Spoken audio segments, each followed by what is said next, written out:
Hello, everybody. This is Thomas from Celestina's podcast. It is a podcast for everybody who wants to invest, who wants to build startups, who wants to be in touch with what is happening in the health tech and med tech arena. So that's for all of you who are into healthcare and want to make an impact, grow it big. I'm Thomas, and with me is also Yevgeny, my co-host, who is the head of corporate venture fund of InterSystems and a co-founder of Celestino. So hi, Yevgeny. It's nice to have you here. Hello. Hi, everyone. Hi, Tomasz.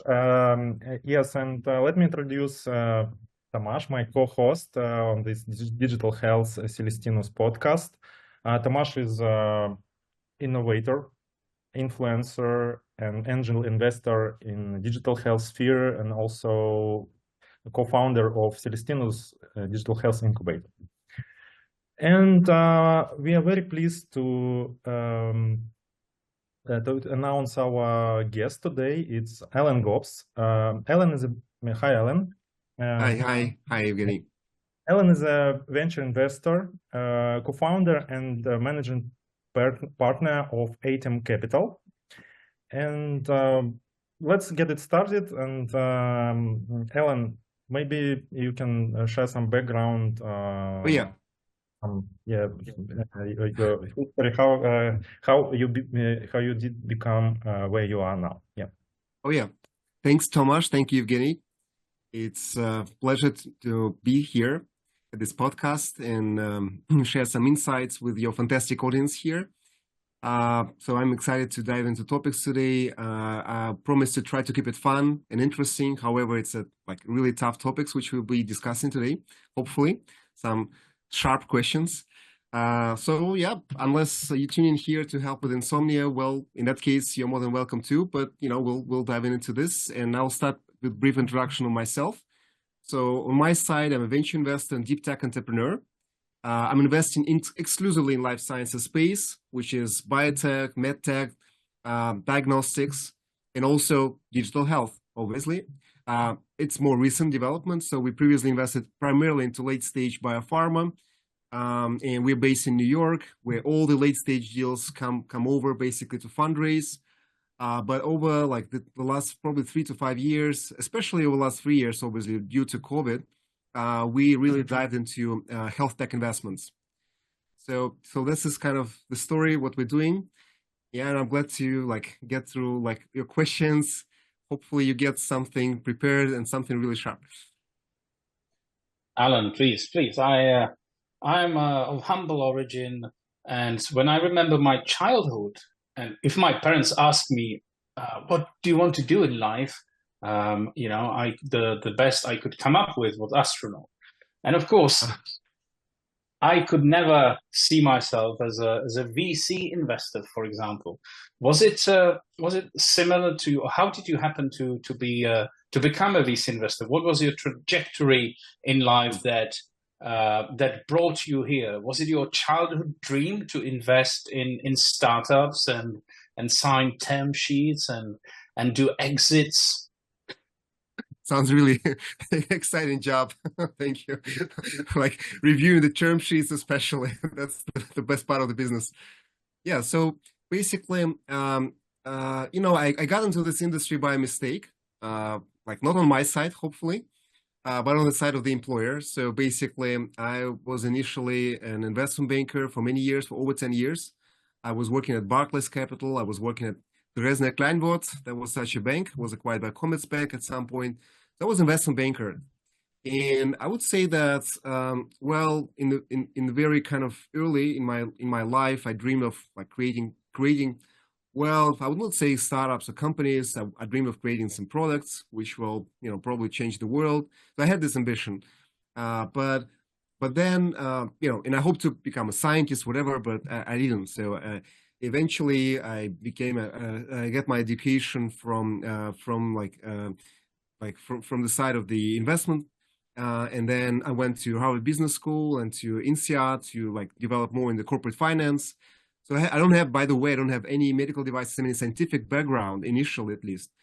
So, and then again, and that's why probably this was a mistake, but my kind of a partner and to some degree employer basically invited me to become a managing partner of a $500 million venture firm. $500 million venture firm. That's crazy. It's a large pot of cash, and to invest it into the US, into biotech, the industry which I didn't know. Before that, I worked for 5 years in the healthcare space, like making deals, like M&As, like selling plants, producing pharmaceuticals, something like that.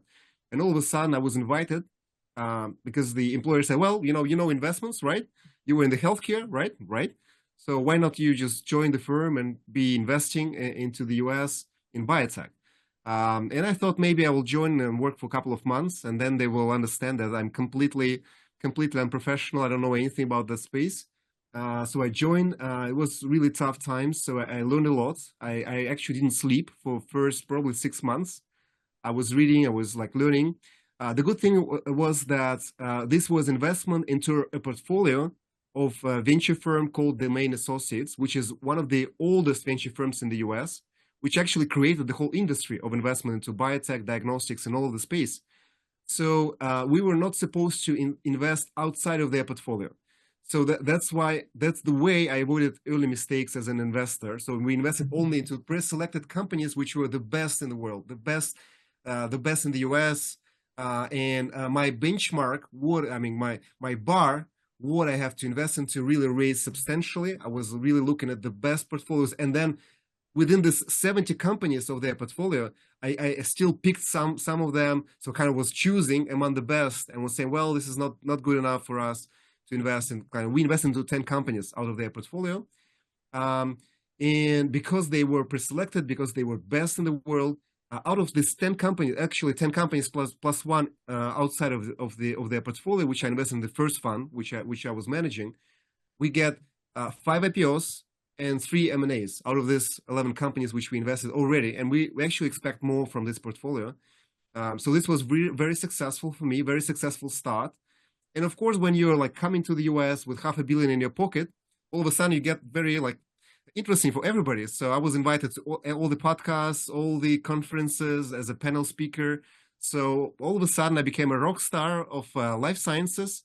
So again, it was really luck for me. And it's really hard to replicate such a journey. And we can always discuss how I think could be a way to get into the space. But generally speaking, this was really great luck for me. And I learned a lot from this, like first 2-3 years. And then after 2 years, working as a managing partner of this fund, I started my own firm, ATEM Capital, back in 2014. This year, by the way, exactly like in July, we'll like celebrate our 10th anniversary of our fund. So that's my story. Fantastic. Yes. This sounds like sometimes we need lucky mistakes. Yes, on the side of the employers, right? And you don't look like a person that do not sleep for a long time. No longer. Yeah. So, but my next question will be, okay, here, this is a digital health podcast, right? And of course, our listeners are very curious about, are there any specifics in how is it like to invest in digital health? Yeah. So are there any like different philosophy or whatever? Yeah. Right. So I think that firstly you have to be very humble. Generally speaking, the worst thing you actually learn out of your kind of journey that unfortunately, when the companies which you think are absolute wins, they fail, and then the ones which you think will fail, they actually win, and you can never really make a projection, and actually like you will always make mistakes in the space because this is too complicated, and there are too many variables which you have to take into account to succeed. So you have to be humble, and you have to treat it as a poker game. So I called it a poker game because you have to you have to build your chances to win, but you never know that you will actually win, and you have to build a portfolio of investments which, like, all in all in your portfolio, this will actually work. And you have to diversify it. Maybe you will have some companies which you think are truly exciting but have less chance to succeed, but then the reward has to be much larger, right? So you have to balance your portfolio and find a way how you basically evaluate companies. And the way we evaluate, we have a framework which I'm actually teaching as also I'm a kind of educator in the space as well. So the framework says basically that you have to go through all of these elements of value creation in our space. And when you begin to play this poker, you got initial couple of cards which seem similar to you, and you say, well, I have a great combination. So that's the way you start playing poker. And at some point you understand with just 2 cards, you will never win. You have to have a combination of 5 cards, a very clever combination like Royal Flush, for example. So something, and at some point, your bar of investment raises so high that you invest only in Royal Flushes, right? So you have really the best, by far best combination of cards. And then only this combination you think may actually win, even though it may fail as well. But still, the chances are, say 5% instead of 2%. And, I would say people who are not in the space, it's very hard for you to think of things which have 5% chance or 2% chance of success. Because normally in our lives, we do some efforts and it's 90%, this will happen. Especially in the corporate lives, when you work in the corporate space. So it pays 50-50, whatever. So it's not 2 to 5% of your efforts will actually succeed. So you have to adjust your mentality, adjust your mind to be successful, and you have to build a portfolio. And then, of course, you have to go through each of those elements of success. So it's technology, in technology, there's always a regulatory part of it. There's also scaling part, and there are many other parts in that. And then intellectual property. Without intellectual property, everything is worthless. It's just science, nothing. It's not even an innovation. And then, of course, the markets, the clinical benefit. In our case, this is unmet need, clinical benefit, a very different way how you evaluate startups compared to some other industries. And then, of course, the team is very important. And you cannot invest into somebody who never did this before. So you have to look and really look through the backgrounds and don't make mistakes as the one which my employee did. And finally, yes, you have to look at how much you have to raise to make it a success. Sometimes it's just the funding which you need is actually just impossible to raise in the current circumstances, in the current markets, for example, or generally for this particular product. And then of course the final stage, you look at the exit strategy, whether this type of investments are being acquired at all. So all of that, everything is very important. There's no element which is not important. So you have to look into each of those and really think it through, and not get excited about the science, not get excited about the market opportunity, not get excited about just whatever IP or the team. So you have to look through all of this systematically and with a really good discipline, investment discipline, and then once you see a Royal Flush, you will feel it, and you will understand that you have to get into this transaction by any means. You have to meet the founder. You have to you have to persuade the founder to get your money. And normally, when you get a Royal Flush, that's you who would be pitching this founder to take your money. That's normally the case when we work with some of our really amazing founders. We make friends with them, by the way. Allan, that's what I wanted to ask about. Is it VCs chasing startups or startups chasing VCs? And you answered that if it's a real potential unicorn or whatever is the next level animal, and I've heard of zebras and unicorns. I wonder what the next stage will be. If there is a 1 trillion startup, maybe in the future, could be. What name or which animal would you pick? Yeah, so firstly, you have to look at them and look for trends. It's amazing, and sometimes it's very frustrating for some founders. They say, well, we're not part of the hype. We're fundamental, we're doing the right thing, so we'll not be adjusting our pitch. Now we heard there's a COVID outside there. We'll not adjust our pitch for this COVID times. We'll not adjust our pitch for AI, obviously, the current trend, or multi-omics or whatever. So we'll be doing the right thing until we succeed. And I would say that it's inappropriate and shows that the founder is not flexible. They will probably have issues with hiring people, because people also are following trends. And if you want to hire scientists or data scientists or whoever, you would not hire them unless your startup is really in the trend, basically. And then, of course, if you're not hiring the best people, you're not doing the best product, and then you can't fundraise, and then you can't exit, because the corporates, they will only acquire something which they cannot replicate. So when they see there's a new trend emerging and they need to rapidly develop that, and there's already available innovation in the space, they would acquire you very early. But otherwise, if it's nothing, there's no pressure, no timing pressure for a corporate to acquire a startup. They will say, okay, let's see how they will manage to sell, and if they manage to sell their products, then we'll probably add this to our portfolio, and then they will not pay the high price for you, and they will pay in a very at a very late stage. And for a startup to succeed in sales, it's much harder than to develop the right technology or the trendy technology. So you have to think about that, and then this is first thing. Again, we'll go through our poker game. So we check the combination, obviously. So it's very disciplined. But again, it has to be in line with the current trends. Otherwise, this will, it will have a hard time at each step of the development of the startup.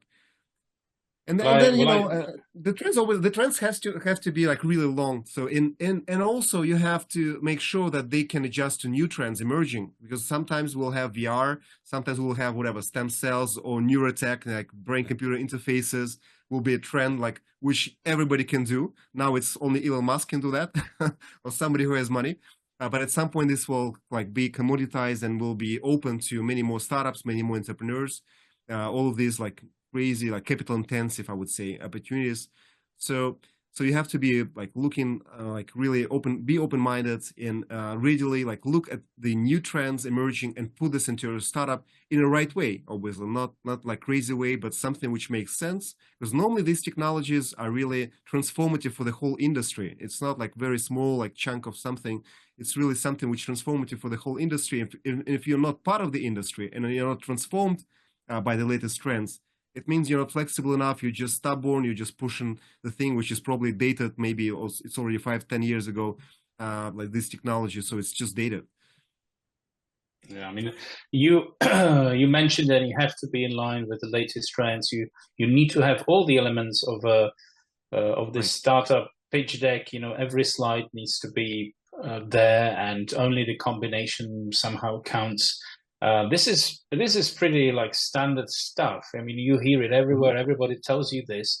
But what is maybe the element? If I were pitching to you right now, what would convince you to set up another meeting? Maybe is it always the founder, or is it some secret ingredient, or is it maybe me not following just the trends, but thinking ahead of trends? Because the investment life cycle in health tech or med tech or biotech is quite long compared to, say, retail, gadget. I don't know. It could be 10 years and more. So you really need to somehow be able to predict or to see what future holds and kind of steer towards the world that is 10 years from now, or maybe longer. So what's maybe something that gets not mentioned? What's your personal secret sign or rule of thumb which would make me get another follow-up meeting with you as a VC? Well, I would say that if you try to say just in one single sentence, I would say that that's the feeling where you feel that you speak the same language, with the team. And you basically, again, you see, based on your communication, based on the pitch itself, based on the material, you see that they're not missing something. So they understand what they have to build, and then they're building this really 24/7, and that's what really excites me. I know that I would not replicate this energy because I'm investing in many companies, not just one, and I love this energy. And I love that it's all done very smart, and then you understand that they know the game.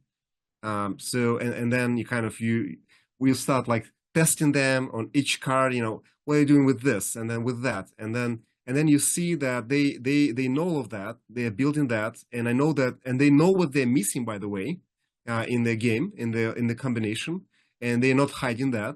They're putting this inside the pitch, like straight away in front of you, that we're building this and that, and this is the part which we want to build based on the funding we're getting from you. So this is really exciting, and this is I hate hard pitches. Somebody's telling like we're the best, like, and just pitching and pitching. Sometimes the energy is good, and sometimes it's fine.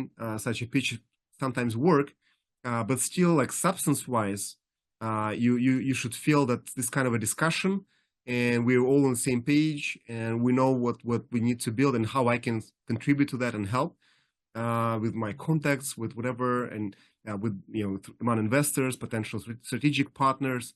So all of that, yes, this kind of energy and this understanding and common language, this is what I'm looking for.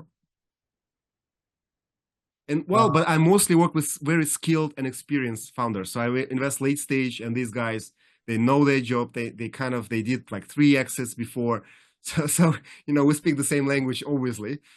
So I would say maybe there will be a different advice for some early stage startups. But again, the team and the skills set and the kind of the mind, that the open-mindedness, when they realize that they're missing something and they're ready to, okay, that's a great meeting. We understood that we're missing this point. We'll change our pitch. We'll adjust it. We'll solve the issue which you just mentioned. And and I've seen a lot of startups which I really loved, when after our first meeting, they transformed. And I was so impressed that I put a check in a few like this. When they listened to me, they actually ignored some of my advice, and they explained why, or didn't even explain that. You don't have to explain if you ignore my advice. But then I saw that some of the advice was actually followed, and I truly appreciated that, because I saw that they saw value in that, and they implemented that. That's really impressive and helpful. Mm-hmm. Allan, actually, thanks for that. I really like this game analogy, and maybe my next question would be, how is it important to play poker regularly for a venture investor? But actually, the question is, again, following this poker analogy, and it's clear that having a great team is a very strong card in this hand, right?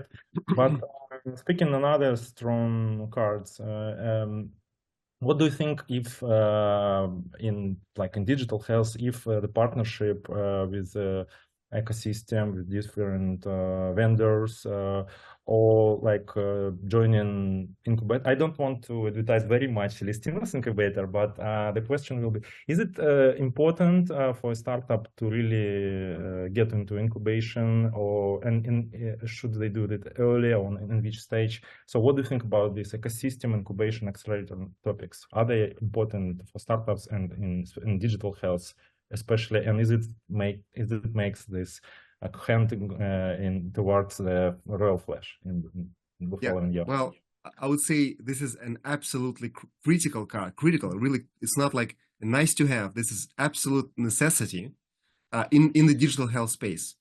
So and I'm not even exaggerating. I mean, it's I think it's I should even say it's stronger. Maybe I'm lacking the words to say it's even stronger, because I cannot highlight it more. But the thing is that the unfortunate part of that, part of the digital health space, is that not the best product wins. That's very you learn that, when you start pitching major health systems, you come to them, you say, well, I know personally as an entrepreneur, I know my product, which measures blood pressure, is by far better than anything which comes from Abbott, from other players. It's by far better than any startups, anything in the development. It's just crazily great solution to measure your blood pressure. Who cares? Unfortunately, maybe there will be not like this. There will be not there will be some whatever watch or wrist or something which measures everything in your body. Maybe this will be just an app which measures everything by your face. And there are startups like that. But the thing is that the product wins and the team wins, which has more integrations and more context within the ecosystem of digital health, especially with major health systems, especially with big players, corporates, like obviously InterSystems, like big tech guys like Google, Amazon, whoever is now entering the space, retail players like Best Buy and others, and of course, big pharma, medtech, diagnostic companies, diagnostic laboratories. So all of these, if you don't have these relationships, unfortunately, this is sometimes even number one differentiator. So unless you have these partnerships, unless you manage to build these partnerships, you basically would not win, and investors understand that they will not invest. It's the primary differentiator. It's funny, you think about the product, about whatever IP you build around that, but if you don't have these relationships, unfortunately, you will fail. And early traction showing that even at the very early stage, you are capable of building these relationships. And then later stage as well, showing that you get some interest from the industrial groups. It means a lot. It means that you would eventually be acquired, and it means that you have the validation from the acquirers. Again, if you really want to build a multi-billion company, sometimes I saw actually entrepreneurs who would say, "Well, what incubators, accelerators? What are you saying? I'm building a multi-billion company. That I will be like making sales, and then based on my sales, they will acquire me." And they feel like like accelerators is just for fun. However, not all accelerators are equal, and I would really look at, when you look into the incubators, accelerators, I would choose them based on probably two criteria, just on the spot. So first criteria is that they're not taking too much equity from you, like Y Combinator does. Maybe you heard such accelerator. I don't know. I heard Y Combinator. I think there was somebody, but I think that sometimes the deals are not too fair. At least if you're super professional. If you're starting, if you're like early stage entrepreneur, first time entrepreneur, that's a great incubator. But if you're already skilled and you come from big player, from big corporate, you already know the game, so you may not benefit from that. So first thing, not selling too much equity, or if you're selling that, be it a safe, so a safe without a cap. So if there are a lot of incubators, by the way, like your fund, like InterSystems, also providing this as a safe without a cap. And actually even more. So basically, you join the rounds from external investors, so they validate the terms, and you don't push for 5% in the company at the very beginning. So it may not work for many startups. And second point is that if you choose an accelerator or incubator, I would advise you only to choose those which are part of the major corporates. So not like this. Again, there's one which I just mentioned. It doesn't make sense. It's better to be part of your ecosystem. So you're part of Mayo Clinic, part of Illumina, part of InterSystems, part of Dell Technologies, part of any other player at the very early stage. And then with such a partner, you will develop much faster. So think whatever is most fit, the most relevant to your product, to your startup, and choose wisely the incubator with the corporate, which will potentially further down the road will acquire you. And then, of course, make sure that you're not giving away too much equity at the early stage, especially too much equity to those who doesn't have any affiliation with major corporates. Why would you do so? So there's no promise they would invest into you or acquire down the road. So why would you give away 5 to 10% just to people who would not be involved later on? Allan, thanks for this advice. And if I'm now a startup founder and listening to you, I say, that's interesting. So now I may not be sure whether I am mature enough for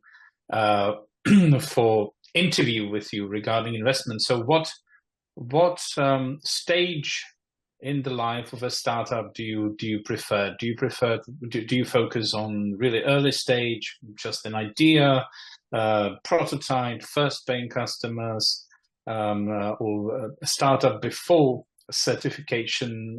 That often is a major hurdle for those startups that, for example, recruited from our hackathons. There is a good team. They start doing something, and then suddenly they realize they need to spend hundreds of thousands dollars on, getting certified, building an actual industrial version of the nice gadget that has AI and can actually be used in hospitals. So, which stage do you focus on, or how do you think about investing in different stages of a startup? Yeah, so our strategy is the following. Basically, we invest like 20% early stage biopharma, and then like 50% late stage biopharma. And that's what our sweet spot is. We invest in primarily late stage biopharma, and then the rest, 30% of the fund, we do invest into digital health. And by the way, this is kind of a dated way of strategy. Now we're changing that because like probably 5 years ago, you would have to diversify your strategy within a fund. Currently, funds are really very focused. So we will actually have two funds. One would be only digital health and only biotech. And if we talk about health tech investments, we primarily, like, again, biopharma, it's late stage, it's data, it's like data in the humans when we like to invest. In health tech, we're actually looking at things earlier than that. However, I would say, would not invest until you have a product which is developed. So you have a developed product, it's already just like software, like application, a gadget, so it actually works. We know that. And then, as opposed to some other VC groups, we do invest before you have revenues because we understand the company. We understand the industry. We understand your product. We understand the potential of your product, and we can get engaged earlier than some other VCs who are actually looking for the first customers. Like, they are looking for basically product market fit. We are ready to invest earlier than that because to our case, we can review that. We say, well, this will actually have clinical benefit.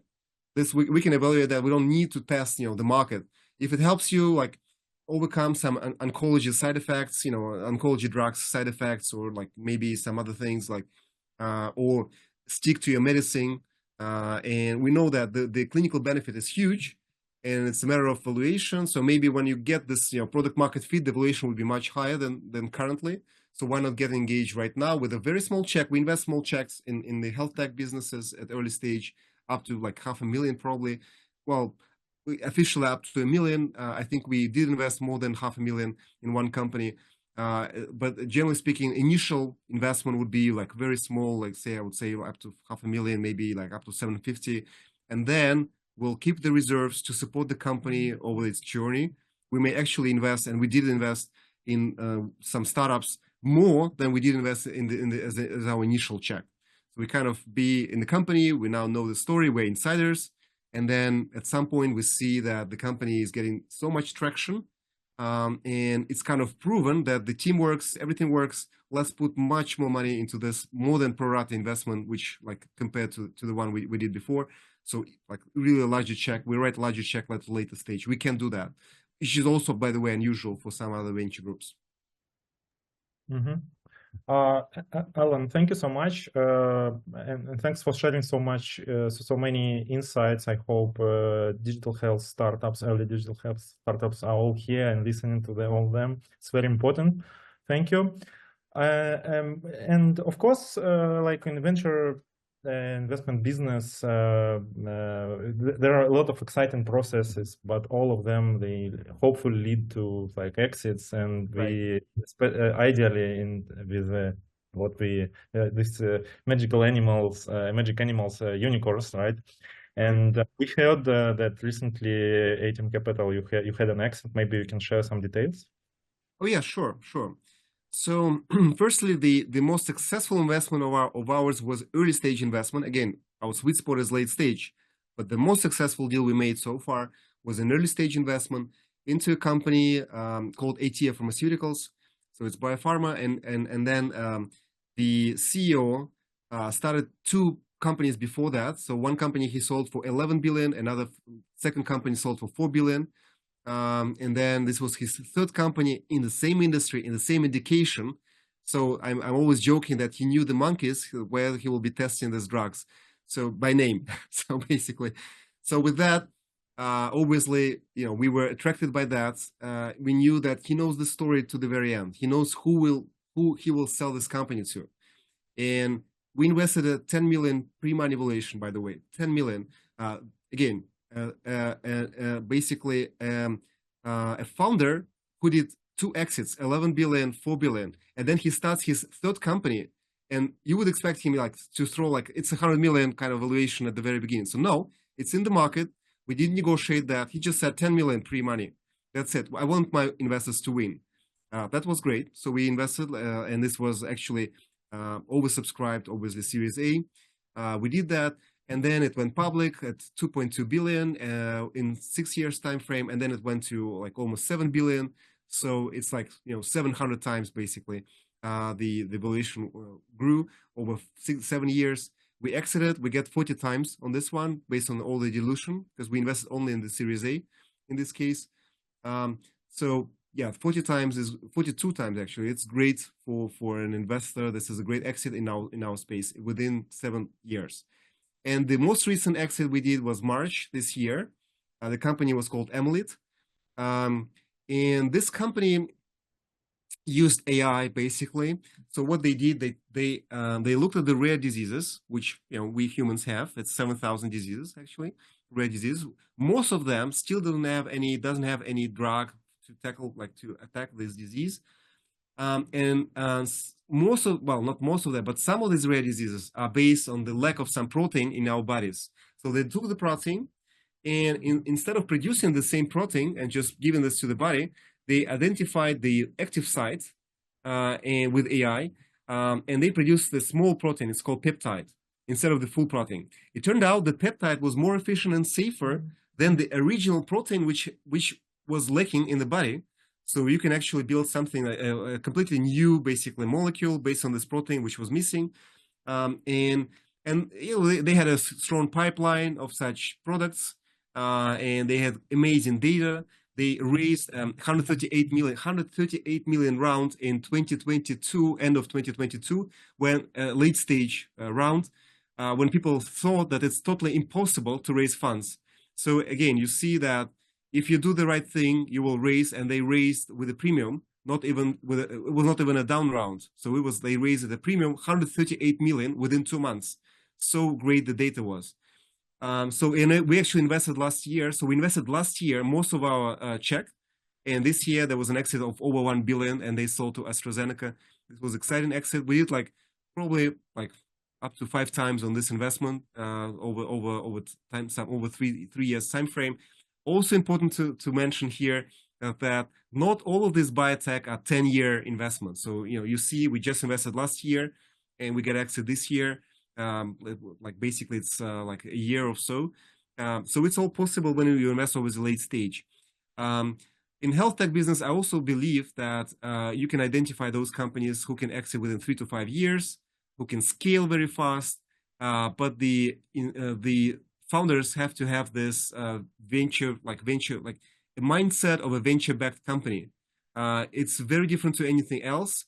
It's not great by far. It's maybe you have to make some compromises on the product itself, on many things. But if you play the game, you have to play the game. These are the rules. You have to grow exponentially. You don't grow like 20% each year. You grow 200%, 500%, like 1,000% each year, and this is what is expected. So if you like in your minds are building the company, which is a multi-billion companies, and I've seen a lot of founders who would say, well, I'm not thinking about exit now. I'm building the product, and then acquirers will come, and well, next year we'll grow like at least 50%. No, 50% is not enough. You have to grow like 500% each year, and you have to think like it's like basically like a puzzle. You have to like solve the puzzle. How you grow 1,000% next year? That's a question. And if you think like that, you will find a solution to this puzzle. And you will win as a VC-backed company for your investors. And once you win once, it will be very easy for you to fundraise your next startup. Maybe you will raise at a high valuation next time. So maybe you will skip the incubators, accelerators, maybe next time. But for now, if you do this for the first time, do the right thing and really go through all the steps. Don't skip any step.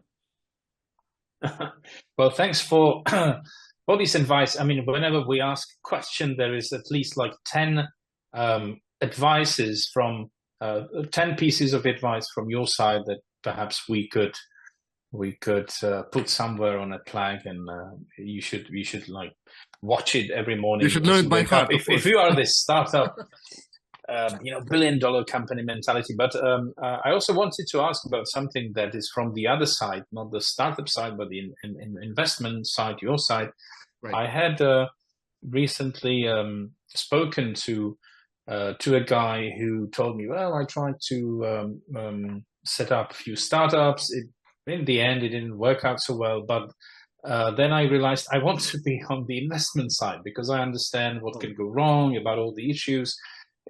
And as you know, at least that's my experience, out of 10 projects that I initiate, only maybe 1 or 2 eventually make it and survive longer than a year. So perhaps my question would be about how to get into VC business, even though I have not worked for a big commercial bank. I have not had experience with your, US funds, etc. I'm just a humble startupper, but I still feel with all the social security and pension schemes vanishing soon because people, there are more and more people who are going to live longer and longer, and there won't be money to support us when we are old, poor things. So I thought, well, I could invest as an angel investor and maybe later on build a little VC fund. But now I'm intimidated, and I say, oh, if there are VC funds like yours, there is no chance my little fund would be successful at all. So what would be your advice for those who want to make it or start their career or switch their career from a startup? Or maybe it doesn't have to be switching. It could be just I have the startup, and on the side I want to, have my fingers in more pies, as the saying goes, and start investing. So, what would be your recommendation? How to, provided I have not done anything, I'm not good with numbers. That's also a myth that I'm really bad with numbers. And I spoke to this guy and I said, well, there is no chance I can be a VC guy. And he told me, no, that's not true. You have the numbers people, and then you have the whatever, you have the Wozniaks and Jobs, even in investment funds. So what's your take on this? What's your advice? Yeah, I would advise definitely to take revenge from a startupper, like against the VC space, right? So, and change it this, because the industry of VC space, by the way, is haven't disrupted for some time. So we have never been disrupted probably for like decades. And yeah, so there are new people coming to the industry. Generally speaking, if you want to like enter the space and become a partner within a venture firm, existing venture firm, it's almost impossible, to be honest. It's almost impossible. I mean, you would, firstly, they don't hire people normally, so they don't like put, some like vacancies, like whatever, like jobs. They don't post like a lot of jobs. So because the jobs are really scarce, basically it's like each fund, maybe, even like some mid-sized fund, there'll be like 3, 5, 7 people, 5 partners, probably. That's it. There will be, by the way, not like hierarchical, so not like 5 partners, 20, like say like principals and 50 analysts. No, it's like 5 partners and say 1 or 2 analysts, and that's the whole like basically human resource within a venture firm. So it's really like, even to get a job, like really find a job, find a vacancy, it's hard in the space. And then basically, there's a way how you can get into the space. So basically, you start as an angel investor, you get really a lot of investments, and some of them succeed. And then you actually decide whether you would like to build your own venture firm, or you will try to join somebody, because this may actually like shorten your journey into the space. But this is first thing. So first thing, you have to be actively investing before you try to apply. And I've seen a lot of people who would say, well, I have like whatever, like biomedical background, or I have investment background, but they have never invested themselves. And, it's like, I would say it means that you're not really a believer in your own skills as an investor. So why would we actually invite you to join our firm? Secondly, so this is one way to get there. Another way is to get through major corporates. So within corporates, almost all the corporates now have venture arms or building their venture arms. And if you start and lead this effort, you can get like into the space even as a partner or managing partner of such a corporate venture firm. And then if you're like leading this like initial steps, then you can be leading the investment committee. Then so you can really get into the space, get all the skill set you need, and then start your own firm or join the other. This is another way. And third probably would be a way to get into accelerator as a mentor, as a like advisor, and then you have access to like hundreds of startups. You get relationships, you build them, and then you can monetize them, getting into the space. So, and that could be a mixture of all of these three ways how you can get into the space. And to be totally systematic as a professor, and I'm a professor, so I can tell you 5 skills which you need to show your experience if you want to get into VC space. So basically, first is sourcing. Sourcing, it means like finding the opportunities, which means you have to show that you either know, say like hundreds or at least many universities, and scientists there, for example, and this is your exclusive source of deal flow. Or other VC groups, you networked, all the other VC groups, the pipelines, what's happening. You can get access to this best deals in the space, and they are also scarce and in demand, basically. So you have access to this companies, and maybe some others. So sourcing is number one. Secondly, you have to show that you can make due diligence and you can actually crunch numbers. Unfortunately, you have to. So I don't think you can really skip that. So you have to look through the information. You have to know the space very well. So you can come, for example, from a big pharma, from a healthcare IT company, or from big tech as well. You're saying, well, I have the expertise in AI, in healthcare regulations, whatever, so I can be like helpful. Again, you have to know you have to show like check marks for all these skills, not just one. It's also a poker game.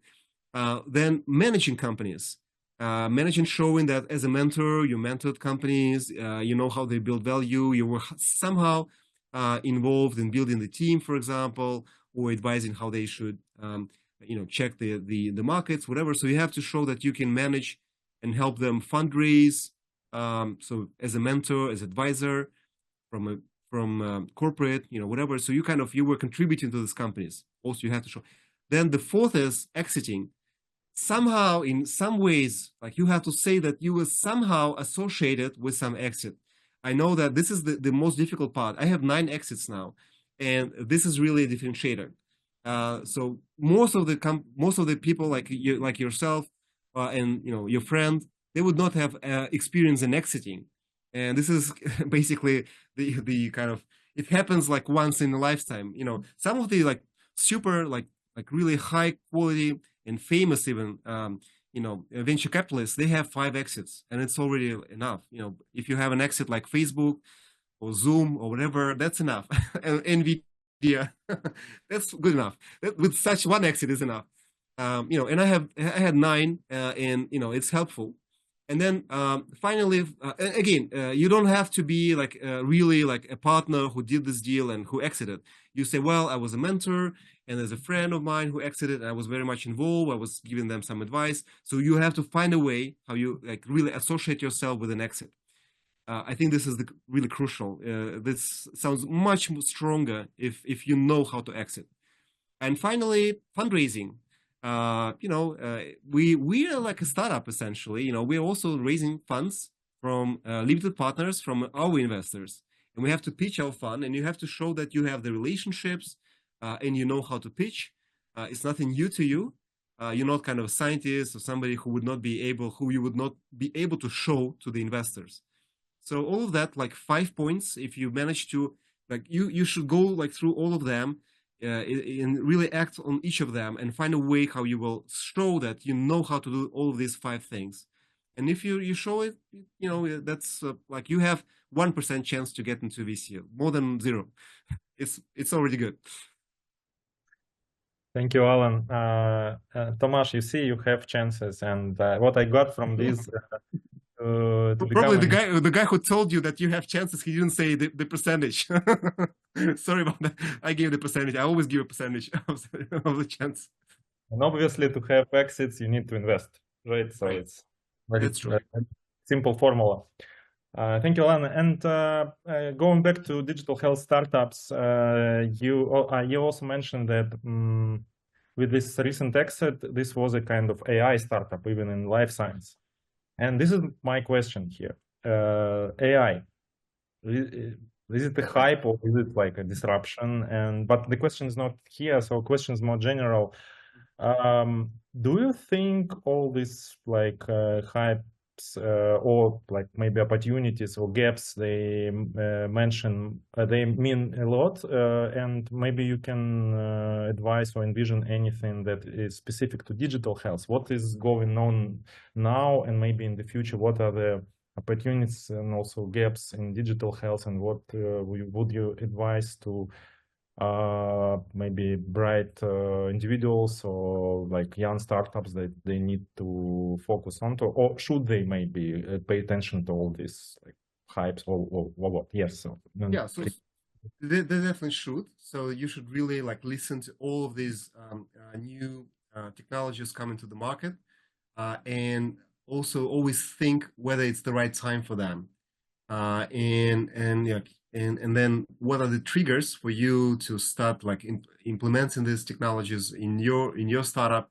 And of course you have to focus, and the storyline should be very like short and say, well, we're doing this based on AI. So it cannot be based on AI, VR, and maybe sometimes it works, but then you have to really choose some bets. You cannot be sometimes I saw entrepreneurs who would use all the buzzwords in their like initial first sentence.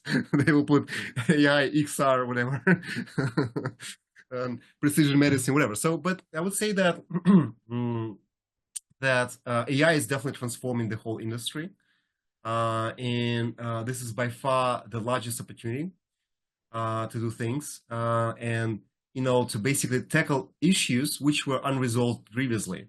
You shouldn't apply AI to things which are quite resolved, like quite solved essentially. And some of these challenges were fundamental in digital health.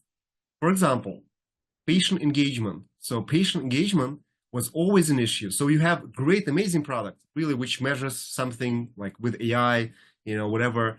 But then patients are not using that. Just because they feel healthy, at some point they feel healthy and they drop off, they churn from your solution.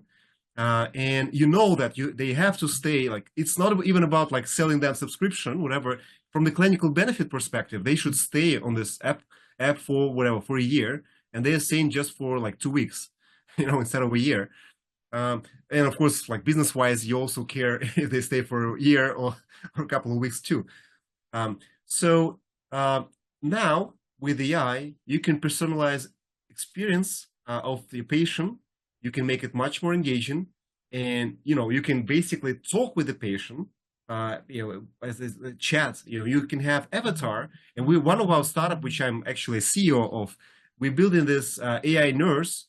Now it's a chatbot, but at some point there will be like a digital, like a virtual copy of an actual nurse or physician which you work with.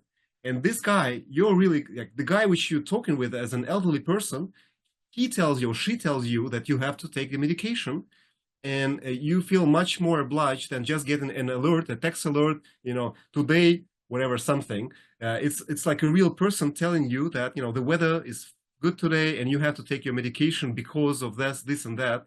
And we expect, and we actually tested that, people are much more engaged with the real, like with this kind of communication. And it's transformative. It's like only because of generative AI you can do that.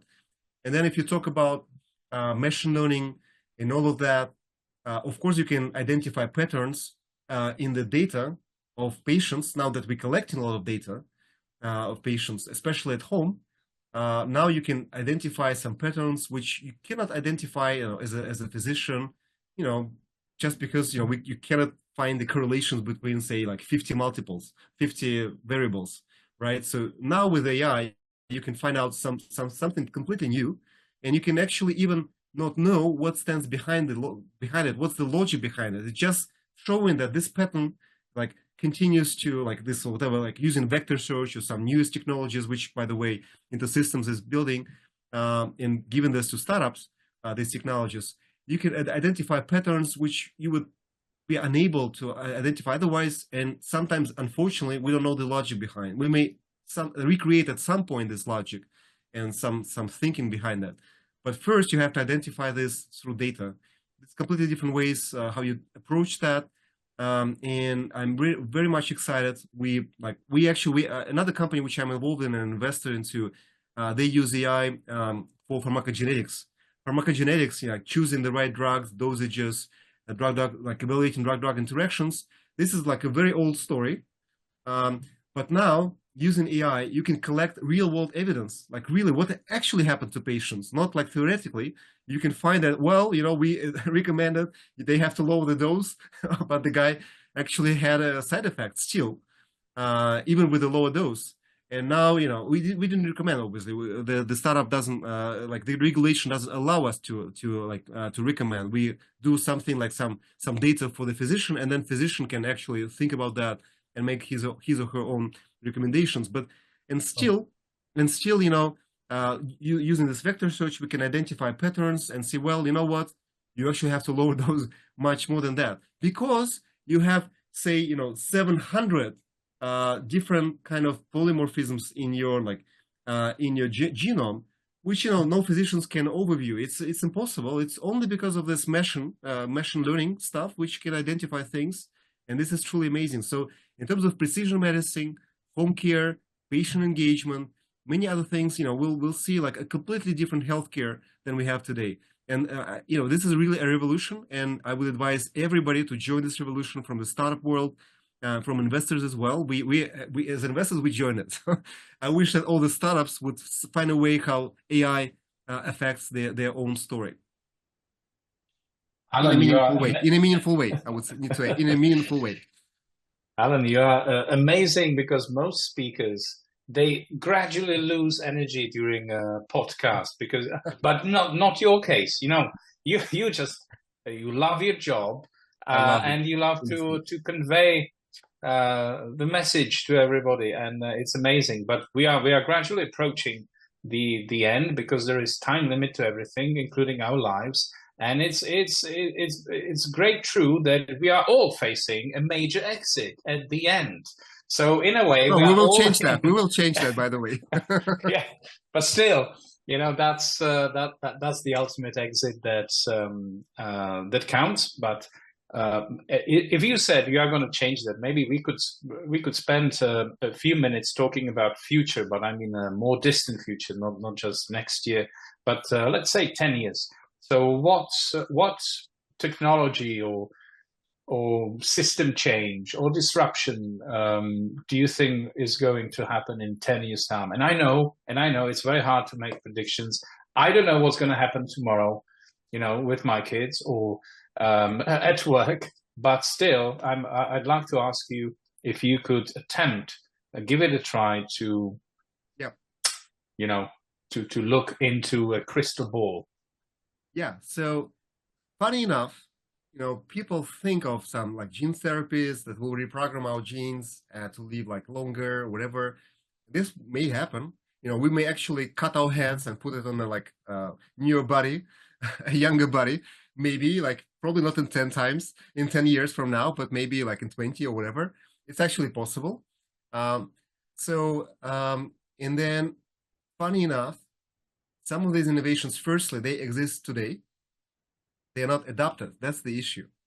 And secondly, really funny that some of the major impacts would come from digital health, not from gene therapies, not from really digital health, really medication adherence. This will change the world completely, or pharmacogenomics, which would be AI powered, would change the world completely. So precision medicine, really monitoring people at home, not at home, generally in their lifetime, monitoring when they are healthy, not monitoring when they are sick. This whole shift from sick care, which we have today, to healthcare. And I know this, like a lot of people say the same thing, but this is really a radical shift, which will happen with the next 10 years. And the only thing which stops it is basically inertia of major health systems. It's not that they are bad actors. They are all they are really providing health to the patients. This is their job. It's not their job to innovate, to put whatever to care about the people at home so far. But now that we have reimbursement, now that the Medicare and now the agencies in Europe as well are actually paying for that since COVID times, now health systems can benefit from home care as well, and they can actually connect their inpatient services with outpatient setting with hospital at home solutions, so they can complement that. And this shift in the mindset, it takes time, unfortunately. And we just had COVID, by the way. We just had it 3 years ago, so it's very recent development that people actually started doing telehealth at scale. It was 5% or less, and now it's 40% or more of visits which are coming through telehealth. And then we didn't have data, we didn't have standards like FHIR standard to exchange data. So there were a lot of prerequisites which were non-existent just 3 to 5 years ago. And now we're living through this revolution when it's been reimbursed by Medicare, by the state, by the insurers, when they see the clinical benefit of this. And we will see that the outcomes would get much, much better. Just because of this, stupid, not gene therapies, really through this very straightforward innovation, really monitoring some of these parameters of human organism. That's more than enough to prevent some of the issues which we are going through today. It's much better to basically prevent and predict some conditions and intersect with cancer. We may not cure cancer in 5-10, at least all the cancers, but we may actually prevent them. Many cancers we can prevent and basically intercept when they are at the very early stages. And for that, we would need digital health. That's why, the people who are in the space, I think they will see a lot of value being created by themselves and by their fellow entrepreneurs and investors in the space. Mm-hmm. Allan, thank you so much. And as Tomasz mentioned that we are close to the exit. Yeah. It's exciting digital health innovation podcast. And obviously, so you shared so much insights today, and I believe there are much more stay within you. So we don't have other way but invite you again very soon. Sure. For Celestino's podcast. But today's question is, maybe we didn't ask you what you wanted to share with the audience. Maybe you have something. Yeah, well, I would say just one single advice, my final advice for you, which I think the most important, single piece of advice: do what is right and do not do what is wrong.